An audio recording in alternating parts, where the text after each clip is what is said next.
So, as you know, this interview, the larger project, is focused on exploratory research, and it's part of this larger project that Jay and I and a graduate student at UT, Kyle Shen, are engaged in. Um, and what I'm hoping we can do in this interview is cover things in a little more depth than you were able to do in the online survey, which I believe you took, and also to allow you to, discuss more generally these topics of exploratory research and coming up with ideas and whatnot. Right. So I have a couple of kind of preset questions, but maybe I should just pause for a moment and see if you have any thoughts before we get started. No, not really. I mean, Okay. I did the survey this morning, so. Okay, great. Thank you so much. I really appreciate your help with this. Um, so here's a question on sort of your approach to finding topics. Is there a typical or most common approach that you follow? What works for you, or are you even self-conscious about it in terms of coming up with projects for the next article or book or whatnot? So there is one kind of red thread that runs through our work, and it's really right. I would say probably 85 to 90% of my work has been joined. So you were saying there's a thread that Yeah. goes through your work.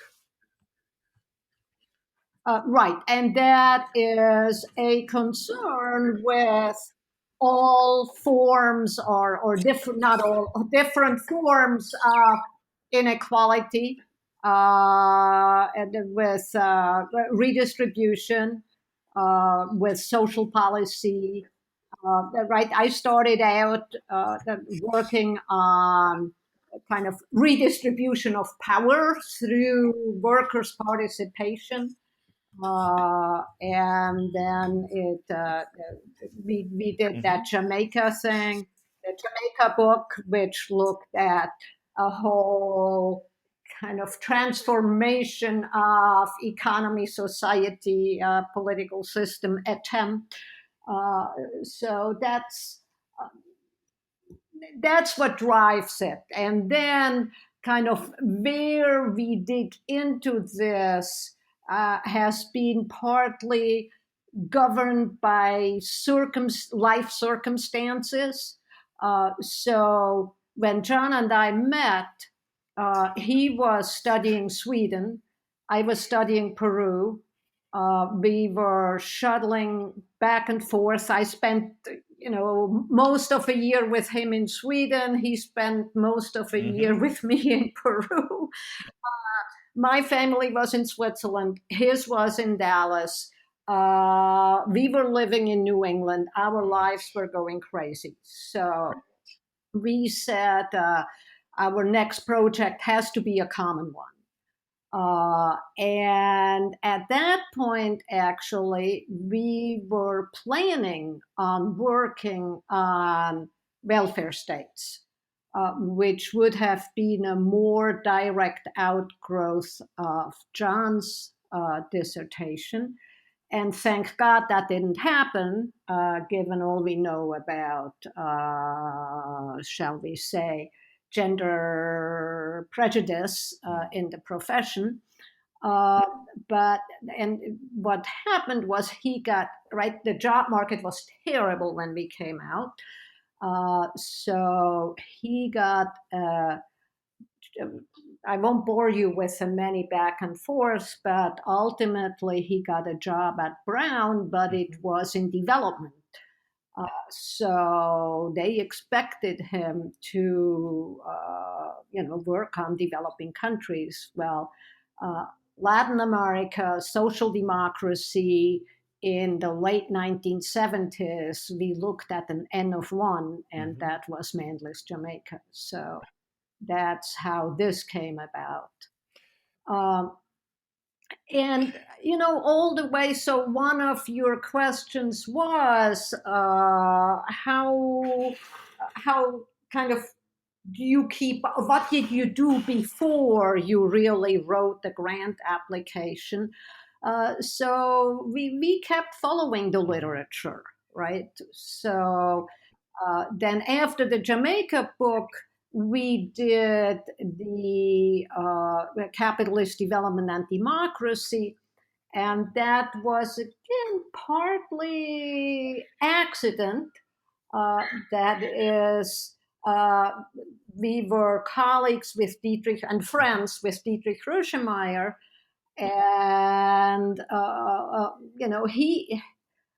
he taught a course where he uh, thought about these things, and then John taught a course. I taught. We all taught at that time about breakdowns of democracy and redemocratization, and so that's how this came about. But since you wanted to know about development and crisis, we were looking at the literature, and while we were finishing the capitalist development and democracy, data availability became a lot better. So when John wrote his dissertation was on Sweden, but his book, Michael Mann said, I'm going to publish your work, but you need to make it comparative. So his first book, which is called The Transition from Capitalism to Socialism, which is a terrible title because that's not really what it is about. It's really about welfare states. Anyway, he was working with a cross section of income distribution data. In other words, I forget, 7 or 8 countries, one point in time. Anyway, so by the 1980s, that became a lot better, and people started doing time series, cross sections, and time series analysis. And there were articles being published that said politics don't matter. And we both said that's just not true. So let's collect our own data and Right. This sounds a go little look bit at it. like one of my old faculty advisors, Hal Walensky, would have been probably one of those structural people who thinks everything is a product of modernization and Yes, whatnot. right, right. So, Hmm. and the other one was Pample and Williamson published a major article making that So you argument. saw And something, if so, I can yes. paraphrase a little bit here, you saw something in the literature that just struck you as kind of absurd, and yet no one had really systematically made that argument that politics matter and how do they matter and so Exactly. Yeah, yeah. and how would you I suppose I'm thinking about this in terms of you know your position and John's position in the academy at the time. I suppose in some ways you were well positioned to do this. Is that Yeah, so our first books, the John's first book got widely cited. Mine didn't. Right, it hmm was the main case was Peru, and the military government basically was the progressive one that I was studying was yeah overthrown right when I got there. And then the military was completely out of it 5 years later. So that kind of military reformism was out. And the same thing with Jamaica. So the Jamaica book was actually very well received by people who knew something about Jamaica, including Norman Gervin, major kind of dependency school economist, right Orlando Patterson at Harvard. They were commentators at the Wilson Center, whatever. But here is the about, let's see, 7 years after it was published, I went to a conference, and somebody said, "Oh, it's a really good book, but it should be classified under archaeology." Uh, uh, right? Because again, right, well, as it came out, the debt crisis hit. And any kind of state led development model, particularly a Yeah. redistributive one, was completely off the agenda. So, uh, now, capitalist development and democracy, that was kind of that solidified our position in the profession. And we kind of started on the development and crisis before that one was totally finished. But we saw it going. In other words, that was published in '92, and I believe. Anyway, we started working on Hmm. the new book Hmm. around And '89. do you see a kind of a I don't know, a logical connection or development, a chronology in your, if you know, looking at your CV?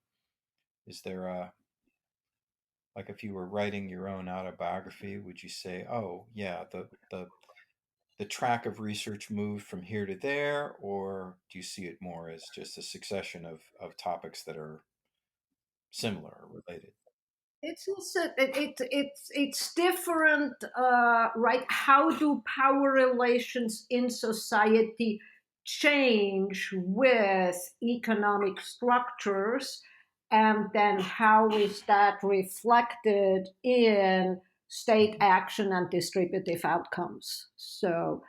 Basically, in all, even capitalist development and democracy has this, structural analysis that says, well, here are the economic and social transformations which then open up the following alliance possibilities that then shape a redistribution of political power, Hmm. Hmm. i.e., And a do you process see of yourself democratization. uh, as, let me think how to phrase this, being in a particular research tradition?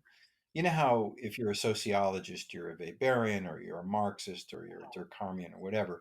We don't have those quite in the same way in political science, but I'm wondering how you see that.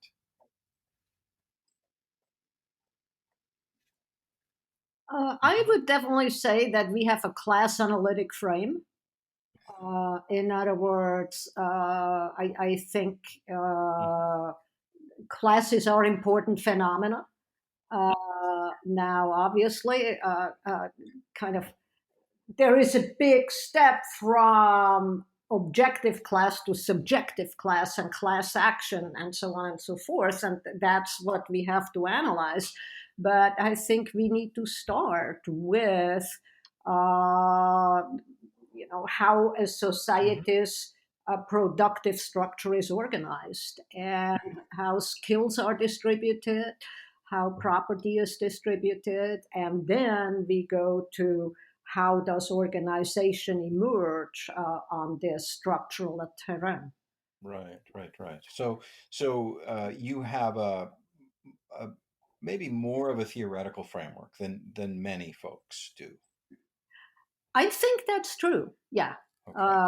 I think the framework is very consistent, right? So it's a lot of people call it power resources, but we have tried to go beyond that. The classical power resources, kind of John's first book on Corpy, is it's all about unions and left parties.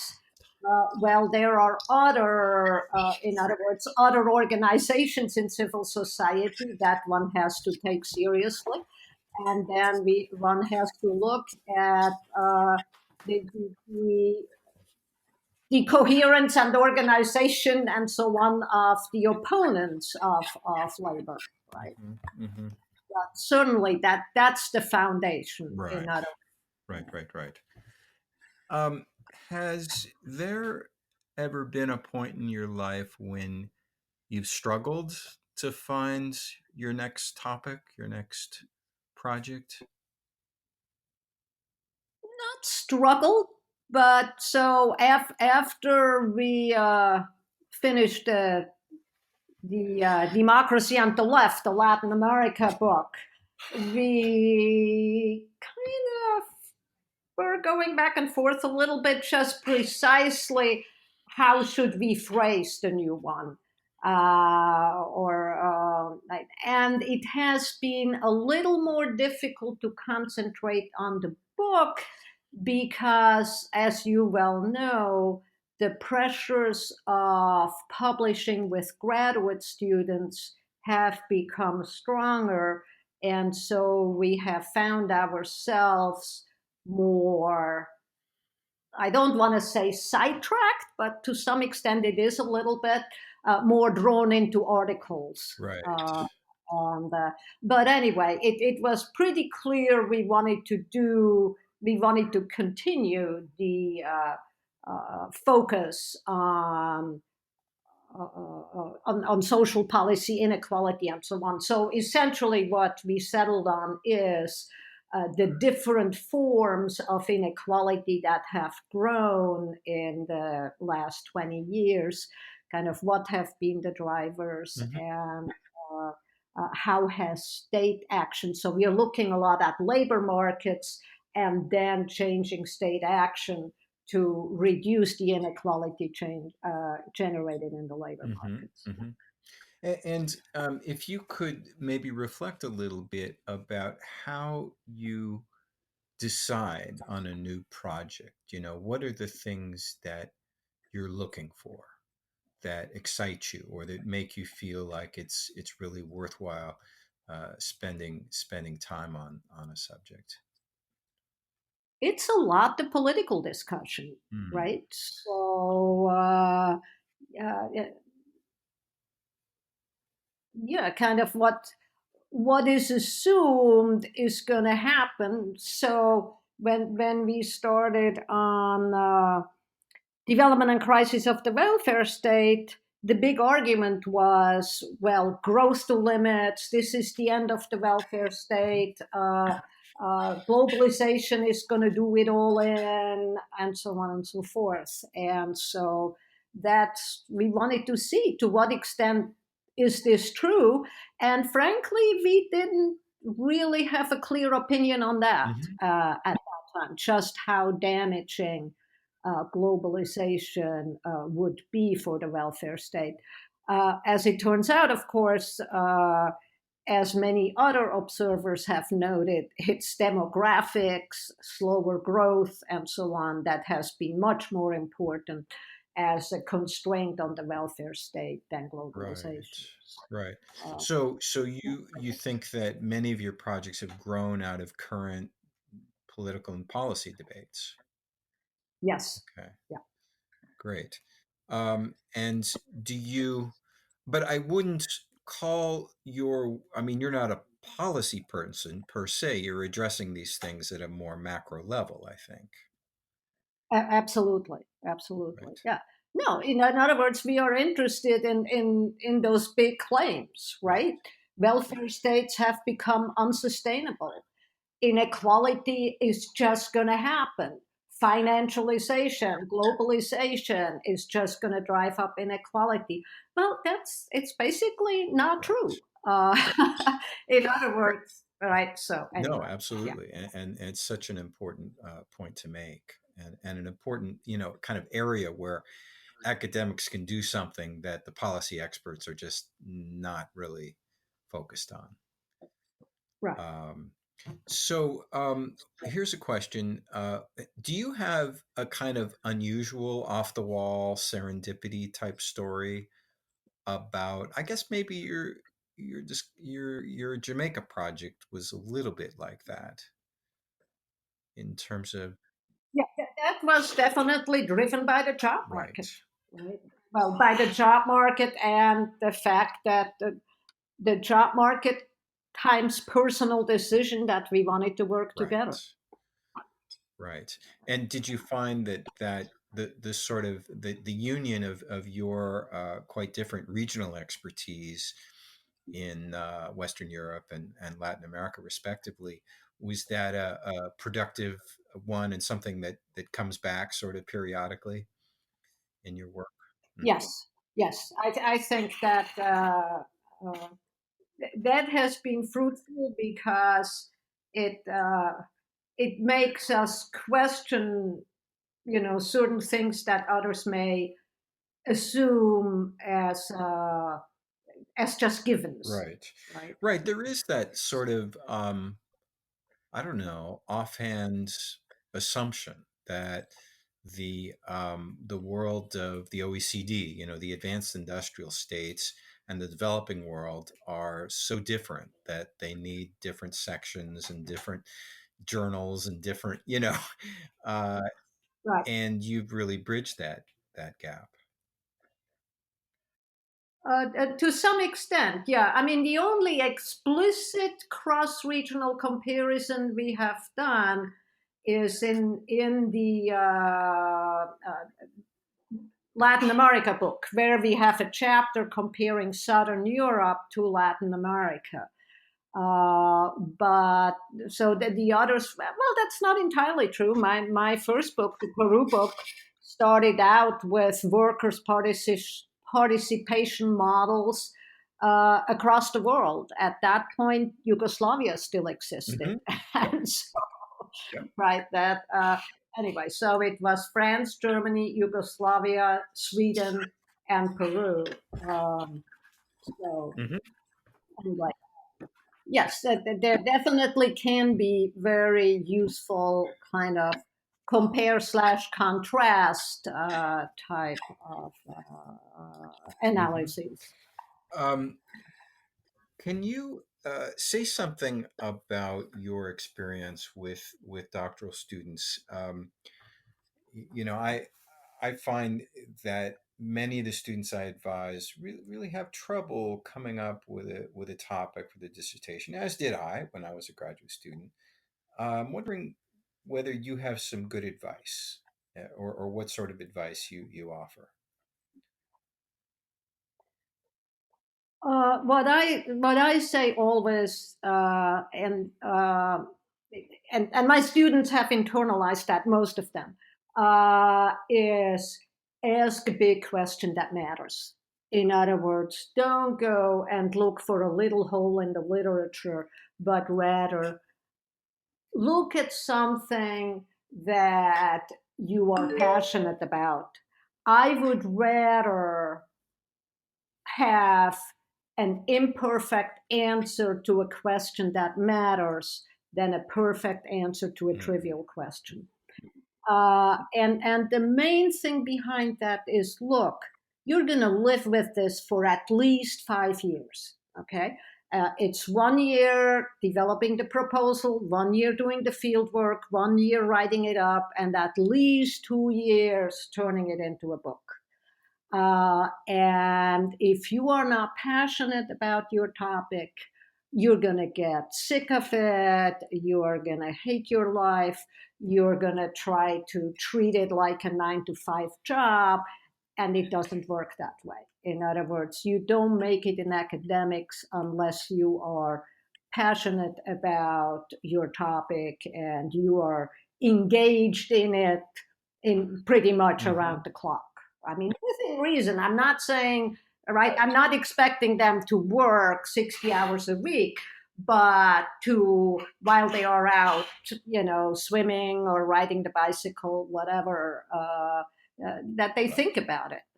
Right. Yeah, I have that same sense, and I also have this sense that people who are happy and successful in our somewhat bizarre profession are precisely those people who have the bee in the bonnet. There's something they really want to tell the world, and Right. they're I guess we're all clamoring for attention. Um, Now I don't know. But is this something that some people have and other people don't, or is this passion or this curiosity something that everyone can develop if they just look for it, or how do you see that? No, if somebody doesn't have, you can help somebody have the courage to address a topic like that, but if they don't have, if they are going to grad school because they thought, oh, it would be kind of neat to be a professor and I'm kind of interested in politics, you cannot give it to them. Yeah. Right? Uh, you can model it. You can point to examples, but um, people just need to.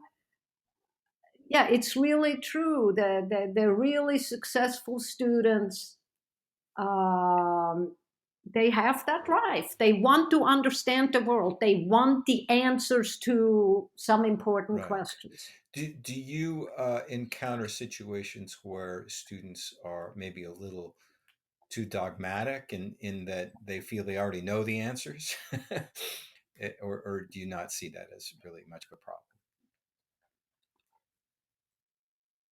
No, not Hmm. my students. Uh, I'm not saying that I cannot Hmm. think of one. Uh, I mean, yeah,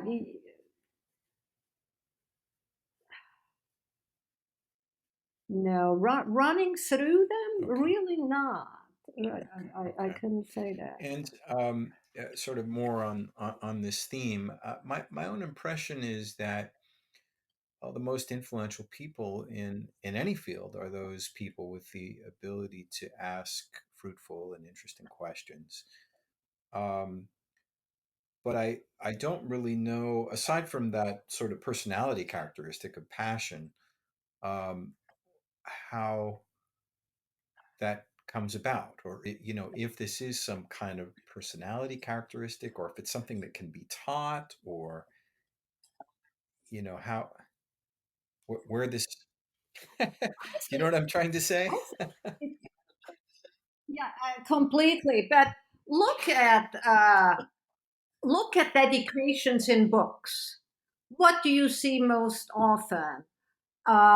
If you see more than a name, right? You see for imparting my interest in politics, for helping me ask the right questions. For I, I, I think it's not so much personality, but upbringing, experiences. Yeah, the living in politicized families, or getting to college and having friends who are Hmm. politicized. Hmm. um, is there I mean, now that you've taken our standardized survey and we've had this conversation, are there elements of this exploratory research or finding a question that we're missing?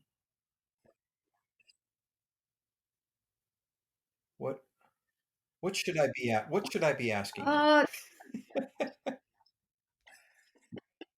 I think maybe a little bit more about interaction with interesting Mm, colleagues. So clearly, I don't think John and I would have written Capitalist Development and Democracy if we hadn't had that mhm, interaction with Dietrich. So it is obviously we were interested in it, we were teaching it, but then it was the conversations that really got us to, oh man, we actually should, write something about this. And since we were all book writers, we should right, write a right. book about this. And then when we got to Northwestern, uh, right. So when John was at Brown, I was at Holy Cross College, and I was not happy there. So with some detours, eventually we both ended up at Northwestern. And there, Charles Reagan was working on his methodology book, right, Yeah. the 87 book. And so we, we were saying, well, um, this is, we agree with you. The quantitative research is limited, so we do a combination of both, and particularly in the new book, the development and crisis of the welfare state. That was the plan.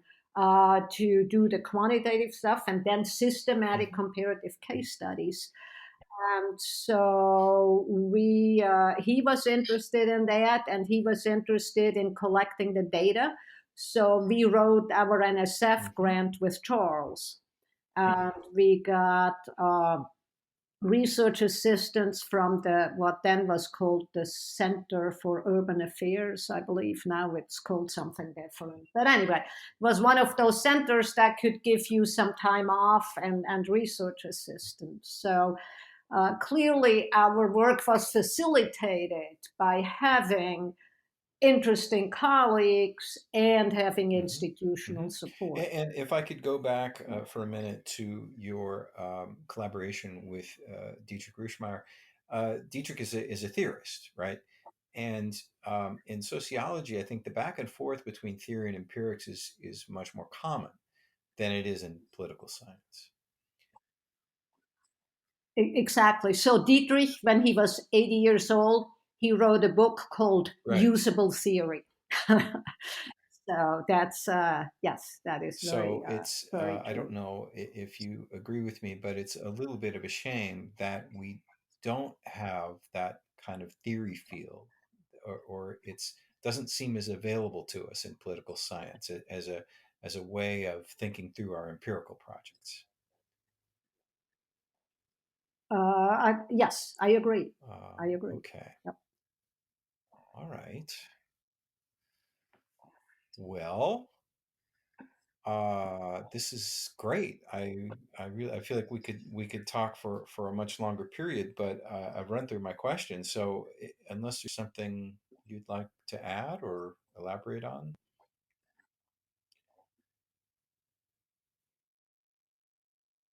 No, not really. I think we covered a lot Okay.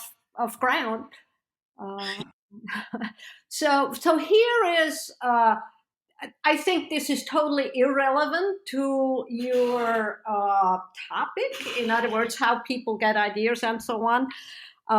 But in terms of advising grad students, uh, clearly there is somewhat of a cost to what we have done, and that is going back and forth from OECD, advanced post industrial societies, to Latin America, because there are clearly different academic Hmm. audiences, right? And so for somebody, you get known, you get your networks and so on and so forth. And so for some by graduate students starting out, I wouldn't Hmm. necessarily recommend that. In other words, I say, build your academic community and stick I there see. at I least see. for a So good try to while. establish yourself in a recognized subfield first before you start writing big books on connecting all Right. Yeah. topics. Yeah. I guess that makes sense because you have to find a job, and jobs are usually slotted in particular ways and whatnot. But there are times when I Exactly. feel like our students are a little too conventional in the sort of things they consider as potential topics. I don't know if you. Yeah. It depends. I mean, I have had specifically one student I can think of who came to us basically with one idea, the idea of her undergraduate thesis, and then followed that through and kind of was unwilling to go into additional directions, which I thought would have been very important for the basic topic. Yeah, Hmm. it can Hmm. happen. It can Can happen. you think of work that you've encountered that you regard as strikingly original, creative, innovative?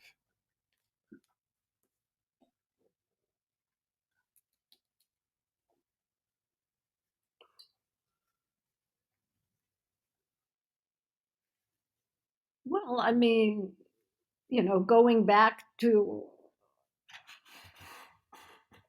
so Uh huh. states and social revolutions was clearly very innovative, just because it Right. given the field at the time, right? So um, Peter Yep. Evans's dependent development, right? Again, given the thinking about dependency at the time, that was clearly a Hmm. path-breaking book, very innovative. Do you see, this will be my last question. Do you see some area of comparative politics that is sort of, I don't know, ripe for discovery or rediscovery?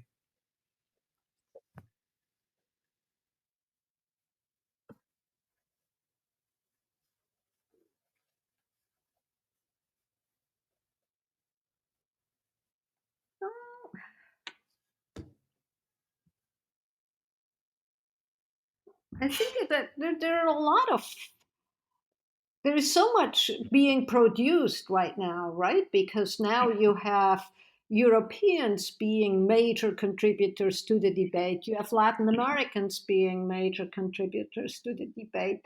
So, off the top of my head, I couldn't say that I feel something is being understudied or.